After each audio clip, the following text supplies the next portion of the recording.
As many as 80% of people fail to keep their New Year's resolutions by February, and only 8% of people stick with them the entire year. Well, we are going to be part of that 8%, sweetheart, because today I'm going to give you a step-by-step guide to rebrand your life and glow up for the new year.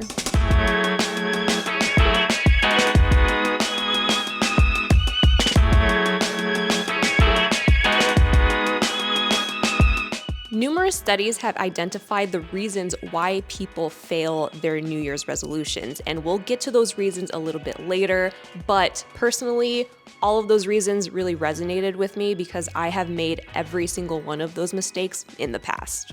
In this video, I'm going to show you my process for preparing for the new year while avoiding these mistakes, so you too can become the it girl of your dreams. Before we start planning, let's first take a moment of reflection and introspection. We need to identify what made this year great, but also what made this year not so great. We need to acknowledge the moments that brought us joy, growth, and success, while also recognizing those that brought us challenges and setbacks. By identifying and understanding the highs and lows, we get insights, learn valuable lessons, and pave the way for a more fulfilling future. Now, however you want to do this reflection is totally up to you. You can use a pen and paper, you can use the Notes app on your phone. Personally, I use Notion. I love Notion, been using it for years, and I've actually created a template specifically for this. It's free, and I will link it in the description box down below if you would like to use it. But basically, I have my yearly debrief or review separated into sections, so let's just go through them one by one. And if you see me looking off camera, it's because I'm looking at my laptop. First section, the good. List down all of the good things that happened last year. No matter how big or small, write them down, write down every single win. Now, if this is too overwhelming, because there's a lot of wins that one can have in a year. You can do it by category, so you can do it by work, by fitness, by mental health, etc. Or you can even do it by month if that's something that's easier, because I know personally for me, I write everything down in my calendar, so sometimes it's easier to just go through month by month and be like, oh yeah, this happened, this happened, this happened. So you can do it by month if that's helpful, but however you want to categorize these, do it, but write down anything that has ever brought you joy this year, write down all your wins, write down moments of success, write down all of the good. And this is just really great to remind yourself that even if you get to the end of the year and you feel like you had a bad year, this category will make you realize, like, actually, maybe this year wasn't all that bad. I love doing this exercise because it really keeps you grounded. Now, the next section, the bad. This is not my favorite section, but it is very necessary. In this section, you want to write down all of the challenges and obstacles that you encountered throughout the year. Write down all of the issues or problems that you faced. For me, it's that for some reason, I kept falling asleep on my couch without doing my skincare, and then I would wake up at like 2 o'clock in the morning with a sore neck and makeup all over my couch cushions. Do not ask me why this was such a common reoccurrence this year. Take a moment to reflect on those moments that may not have gone as planned. Instances where you stumbled or faced some sort of difficulty. By putting these experiences into words and writing them down, we create an opportunity for personal growth and learning. Which brings us to our next section, learnings. Or lessons, whatever you want to call this section. Now that we've acknowledged what went wrong in our lives, it's time to extract the valuable lessons that those experiences have taught us. This section is so helpful because it kind of serves as like a roadmap for growth and development. By documenting the lessons we learned from those challenges and setbacks, we create a tangible reminder of our resilience and capacity for growth. Because the truth is, folks, there is no such thing as a life without failure. Every single person on this planet is going to fail at something at some point in their lives. At some point in today, even. I know I had a lot of failures today just to try to film this video. But when you only focus on the negative impact of failure, you don't learn a lesson.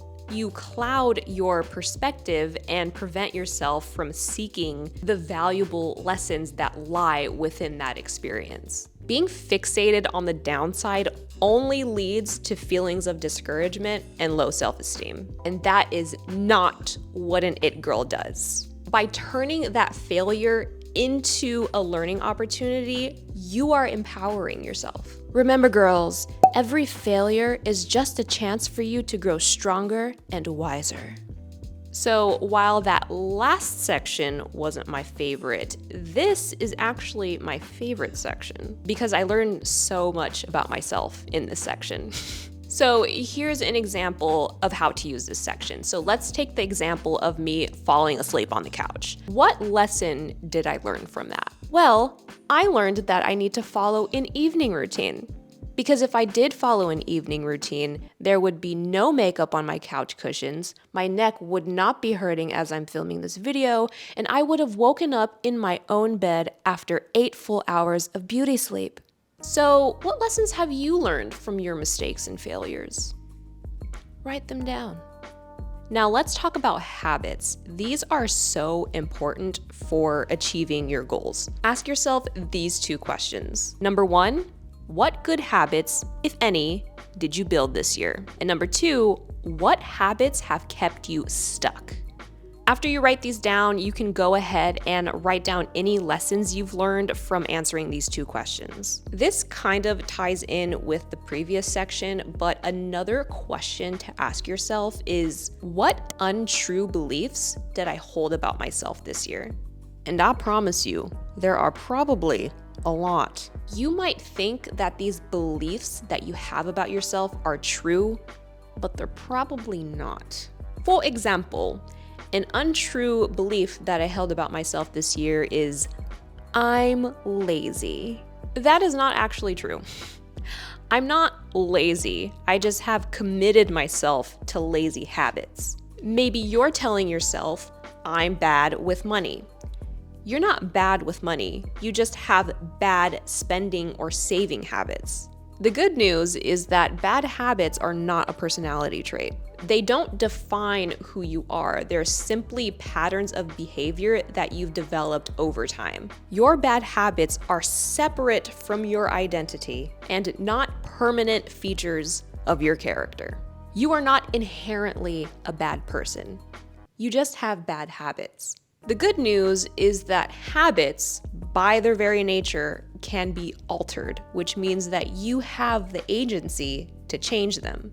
Understanding that you're not a victim for having these habits is liberating and empowering, or it should be anyway. You have the ability to reshape your entire life by replacing unhelpful habits with positive ones. And last but not least, ask yourself this question. What is your biggest lesson or takeaway from 2023?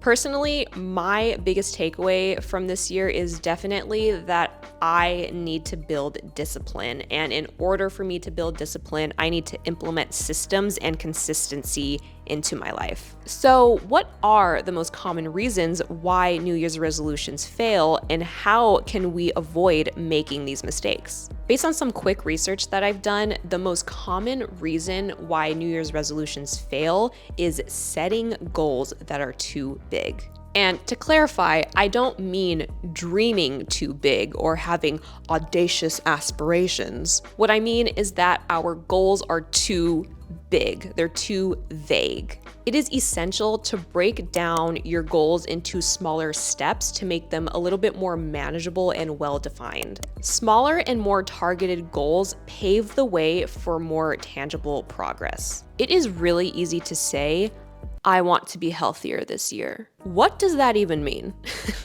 This is such a vague goal. How would you even begin to tackle this? In my personal experience, being specific and setting concrete, actionable goals greatly enhances my chance for success. Rather than saying something like, I want to be healthier this year, you can establish a more tangible objective with something like, I want to work out 3 times a week. By giving yourself a clear task to accomplish, you transform your goal from a vague notion into something actionable and measurable.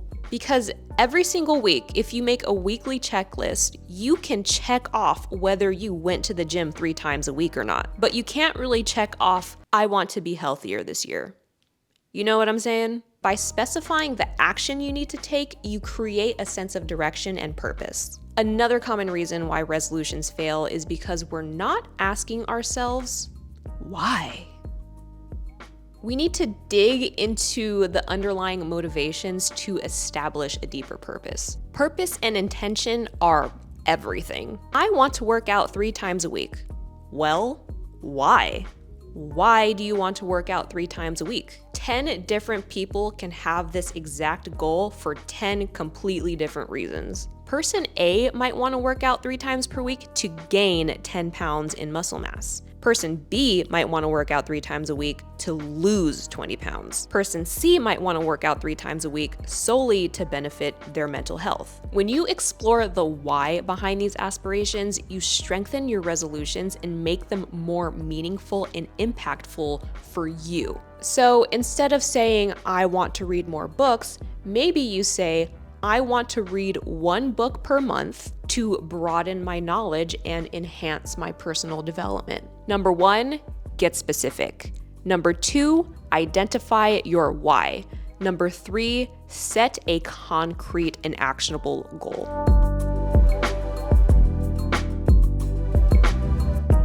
Oh, this is my favorite part of the year. I love making vision boards.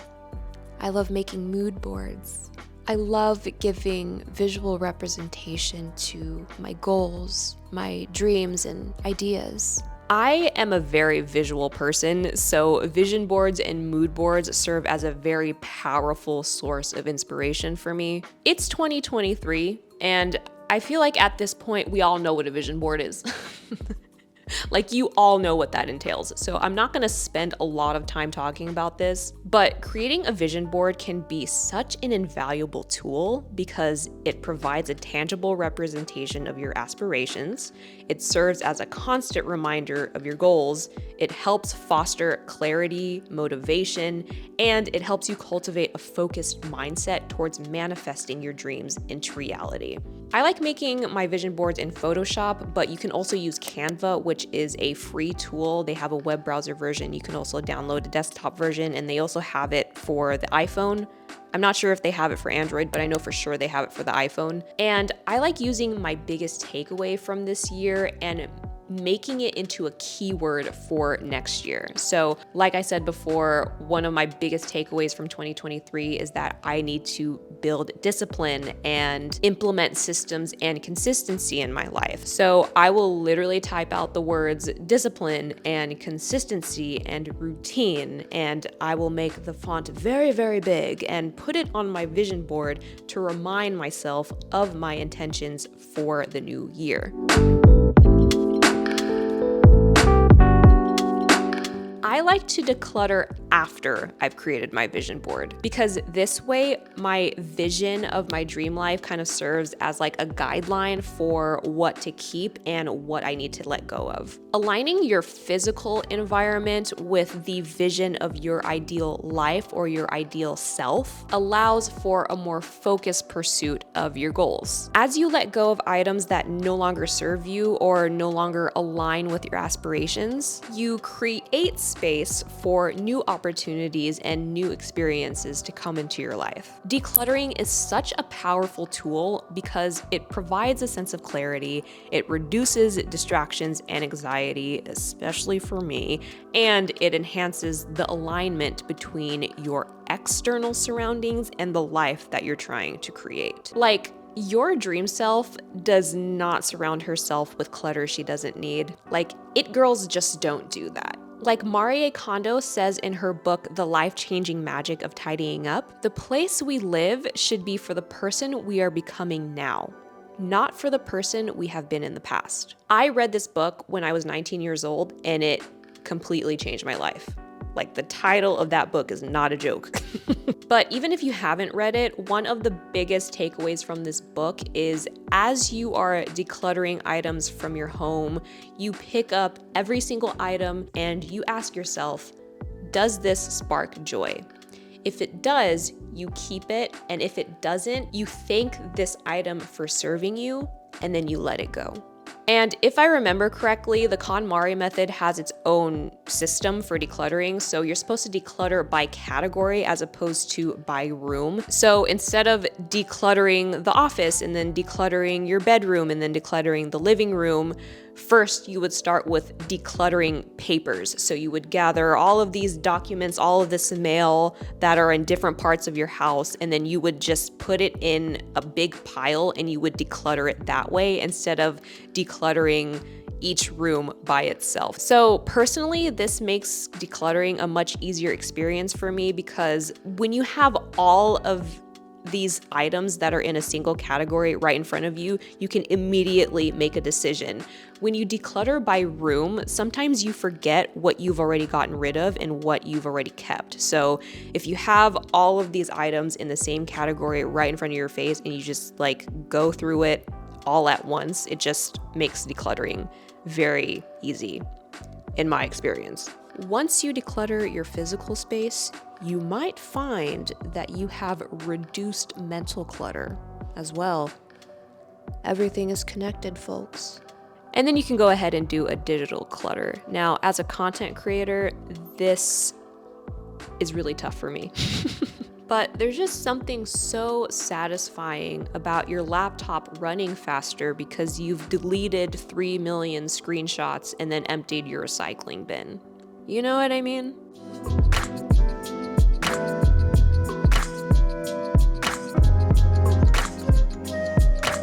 Systems and routines lay the foundation for consistency, which is essential for fostering good habits. Over time, these good habits contribute to the development of self-discipline.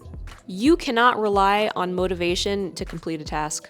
It's just not going to happen. You are not going to wake up every single morning and just be ready to go. We need to be realistic here, folks. The reality is that motivation is an emotional state, and we cannot always command it. It is a spontaneous and temporary spark. This is what makes systems and routines so indispensable and so helpful, because they are tools that we can design and regulate. Now, different routines work for different individuals. Not everyone is probably gonna need a morning and evening routine. Maybe you just need a morning routine, or maybe you just need an evening routine. Personally, I need both.